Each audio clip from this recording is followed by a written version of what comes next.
Patrick here, Have Cheetah Will View. Welcome to Dollar Theater, the Voters Edition. And what can I say? We had a very fun week watching. I dare say that we actually set a new record. People who voted this week, which was really fun to see. We had four really solid movies this week, and I knew that was going to draw some people to come over and check us out, and it definitely did. And yeah, uh, so we had four movies. We went with a classic Dracula, the Wicker Man, Next of Kin, with had Patrick Swayze in it, and I had also had Bill Paxton and Liam Neeson in his first film role, and we had the winner of the week, 1999's Deep Blue Sea. Wow. So I remember seeing this at the theater. I saw this at the theater when it came out in '99, and yeah, I remember it. Always obviously we remember this movie for the famous Jesus, for some polls, actually the number one death in movies, and that was Samuel Jackson. He was supposed to be the hero of the movie. His name was his name. He was the big name in the movie. Everybody saw him and expected him to be the hero and everything else, and yet he gets killed in the middle of it, and everybody's like, "What?" That's what this movie is really famous for. But it's more than just that. It's more than just that, of course. Rewatching this movie, I had a blast with it. It's a perfect popcorn film for one thing. Um, Rewatching it, I'm watching it with a little bit more of a critical eye on this movie, and I gotta tell you, this movie did come across more as a cartoon than I remember it. The plot of the movie is there's a medical research team out there, and they're trying to find a cure for Alzheimer's, and it's led by Case Saffron Burrows, and so they're trying to go out there and they're trying to change the world, save the world from people from Alzheimer's. So Dr. Susan McAllister, who Saffron Burrows plays, and her team is there. Thomas Jane plays Carter Blake. He's the shark wrangler. LL Cool J is the cook on Aquatica, which is what the research facility is called. Michael Rappaport plays one of the technicians. Ada Turturro, I forgot about her. I didn't realize that she was in this movie until I saw her name in the credits. I'm going like, oh snap. Of course, Ada Turturro. She played on The Sopranos, and this is one of Stellan Skarsgård's early role. He plays Jim Whitlock, and of course Samuel Jackson, who we just mentioned before. He played the owner of the pharmaceutical company, Russell Franklin. So they're all there to find. I mean, they're all there to because the funding's going to be cut off if they don't come up with something soon. In fact, Susan McAllister has to fly to New York just to hear them say that. Samuel Jackson saying, "Yeah, I'm going to go back with you, but you got 48 hours to either do something with this research or we're done." And that would pretty much end her career. So they all fly out to Aquatica, and then from then on, we see how Thomas Jane is, how he deals with the sharks, but you do notice that the sharks seem to be a little bit more aware, and it seems a little bit more, a lot smarter than the average shark is, and we start seeing that a little bit more and more. So they're all doing research. They're showing, Russell. They're showing Russell what they're doing.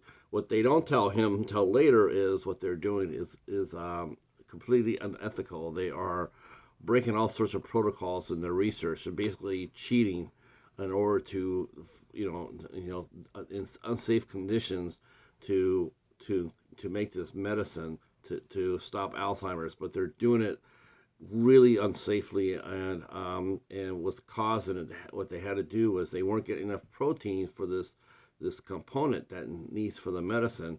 So what they did is they basically gave the sharks all steroids in their brains, which makes them smarter and faster and a lot more deadlier. And so it's completely unethical. So, um, well, while the station is getting ready to bear down for a storm, um, uh, uh, Carter goes and wrangles a shark so they can, so they can see, so they can do an experiment on it right then and there. They're gonna milk some protein from the shark's brain, and so they go through all the motions like they normally have. Everybody has a role in what they're doing, and so they do it. And the thing is, though, is that what they don't know is the sharks have actually been aware and they've been studying their habits. They know what the humans are going to do before the humans do. And so one of the sharks, she pretends to sleep, and she's not sleeping, and she attacks first. She attacks Stellan Skarsgård's character Jim, and takes off his arm from the shoulder down or from the elbow down. And normally that would be it. I mean, if you could put a tourniquet on there, but it's just no way that guy's gonna last. While they call for a helicopter to come out to get his ass in a severe storm, his ass would have been dead meat. But this is an adventure movie, so But of course, everything that can go wrong does go wrong, and the Coast Guard helicopter tries to rescue Jim.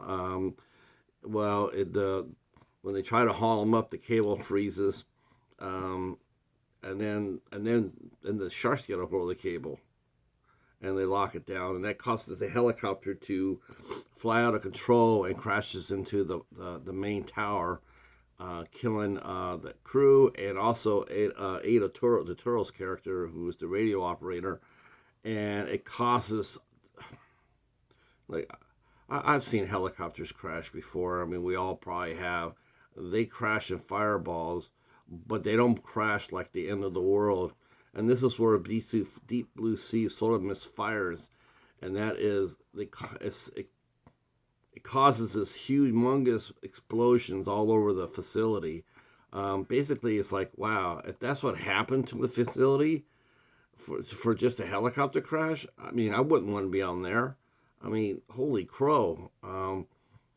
Uh, it just explosions are everywhere, causing ruckus and damage, and basically it's just a way for the sharks to get inside the facility and the people to climb out and try to reach to the surface. So as they go, of course, the sharks are coming by and they're starting to pick them off one by one. LL Cool J is by himself most of the picture. Him and his pet bird are trying to make it out. I can tell you that one of them makes it, and the other one doesn't. um, and of course, then we have we see the heroic doctor, Susan McAllister. She's going to try to save the day by killing the last shark, which basically what she was doing. She's just committing suicide. She knew her life was over as we knew it. When she jumped in the water, we knew that it was basically suicide by shark. And so there of all the people on the crew, only two survive. Sort of like Jaws, right? Okay, so yes, this is a popcorn movie, and it's directed smartly by Rennie Harlan, who's doing the new Strangers trilogy. I think what really happened for this movie, like I said, is that everything was over the top. It went from being realistic to being a cartoon. And I think if they just would have cut off everything within a half to keep the suspense going, it would have worked. But I mean, as soon as the helicopter crashes and the end of the world comes for them all, it just sort of takes you out of the movie, because it's way too many explosions for one helicopter. I mean, you would need to have a freaking jet hit that compound like that to cause that much damage. And like saying, like Jim actually did not die of blood loss from his arm. He drowned. He lived that long. He had him. They had. I mean, he was dead meat. Um, and so but that's the catalyst for them for the movie is they're trying to save his life, even though in theory he wouldn't have made it. So, I mean, once you take it's just if you just put your brain on autopilot, okay. But I mean, I'm looking at this a little bit more critically than I did, and like I said, in 1999, and it's it's okay, but it's just. I mean, the realism in the movie is, I don't know, it's just lacking. Still a fun movie. Don't get me wrong. I mean, still a fun movie. They made two direct sequels to the film, Deep Blue Sea 2 and 3. Um, I think those two are direct sequels to each other, not this one. But it's still, it was a little bit of a franchise. I don't think 2 and 3 did very much. In fact, 2 was actually a 0% on Rotten Tomatoes. The third one did a 73, so the third one is way better than the second one. The cast is really, that's one thing I mentioned too, is the cast is really young. And notice the shark babe on here. Every shark movie has a shark babe, even if it is the doctor. It's a shark babe, right? Um, this copy is it came out on Warner Brothers, and this does have a ton of extras on it. It has director's commentary, star commentary, making of commentary, deleted scenes, still galleries, filmographies up to for the actors up to that point, a time in their careers. Um, so this is and it's a snapper case from Warner Brothers, snapper case. And someone took really good care of it because they still have the catalog inside here. That's interesting. This isn't in bad shape at all. I got my copy at the library, of course, for a quarter. So, but that's Deep Blue Sea. And thanks for voting for it. I thought Dracula was going to pull it out, but everybody wants to see a shark movie. So we did. We'll have our new 4 candidates. They will be entering the arena on Friday. We don't know the 4 movies yet. Me and the Cheetah are going to look and pick out 4 worthy contenders. And then we will be back here next Friday to see which ones you guys voted for. All right. If you're new to the channel, click the like button, hit the sub button, hit the like button. Drop a comment down below. Tell us what you think of Rennie Harlin's Deep Blue Sea. Yes, this movie also made a lot of money. So it actually put Rennie Harlin back on the map, which he really needed to hit. Yeah, he did. But he's back. And this is not the first time that he's worked with Samuel L. Jackson. He did a fantastic movie with Ed Harris called The Cleaner. Highly recommend that.